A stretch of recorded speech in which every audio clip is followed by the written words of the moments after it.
Hello বন্ধুরা, তোমরা সবাই কেমন আছো? আশা করি তোমরা সবাই ভালো আছো। Welcome to my new video. তো ভিডিওর সাথে জুড়ে থাকো এবং লাস্ট পর্যন্ত দেখতে থাকো। বন্ধুরা, সেদিন একটি ভিডিওর মধ্যে দেখিয়েছিলাম আমাদের বাড়ির পাশে যে ধান ক্ষেতগুলো ছিল। তো আজকে এই ধান ক্ষেতগুলো কাটা হয়ে যাচ্ছে, মানে কাটা শুরু হয়ে গেছে। এই যে দেখতে পাচ্ছ, কাটা শুরু হয়ে গেছে। ধানগুলো পুরো পেকে গেছে, সব ধানগুলোই পেকে গেছে। তো আস্তে আস্তে সবগুলোই কাটা হয়ে যাচ্ছে। দৃশ্যটা দেখো বন্ধু, কি সুন্দর লাগছে। আমার তো দেখে খুব আনন্দ লাগছিল। এই যে, তো আমার ওই দাদার ধান কাটা দেখে কি বলতো, মানে ছোটোবেলার কথা মনে হয়ে গেল। তো আমি নিজেই লেগে গেলাম ধান কাটতে। আগে আমি ঠিক এইভাবেই আমার বাবার সাথে আমি ছোটোবেলায় ধান কাটতাম। তো এই ধান কাটা দেখে আমি আর থাকতে পারলাম না। তো আমিও চলে আসলাম ওই দাদার সাথে ধান কাটার জন্য।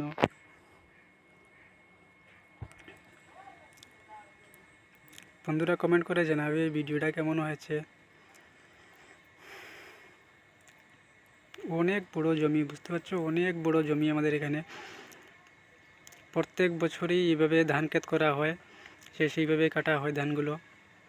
আমার তো কী আনন্দ লাগছিল, কি বলবো, ওই দেখেই বুঝতে পারছো।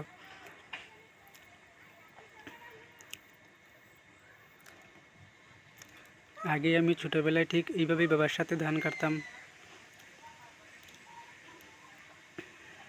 এখন তো আর কি নিজে কাজে কর্মে ব্যস্ত থাকি, তাই জন্য এইসব ধান কাটতে যাই না। তো সেদিন দেখে আমার খুব ভালো লেগেছিল। তাই আমি চলে আসলাম ধান কাটতে। খুবই আনন্দ লাগছিল, বেশ মজাই লাগছিল ধান কাটতে।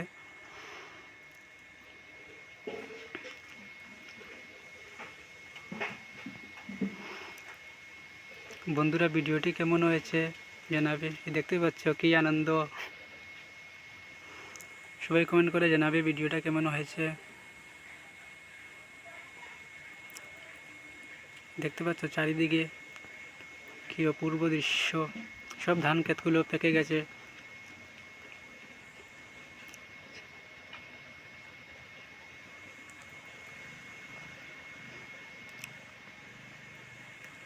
তো বন্ধুরা, ভিডিওটা এই পর্যন্তই ছিল। যদি ভালো লাগে থাকে সবাই লাইক করো, কমেন্ট করো, শেয়ার করো, সাবস্ক্রাইব করো এবং পাশে থাকো। টাটা।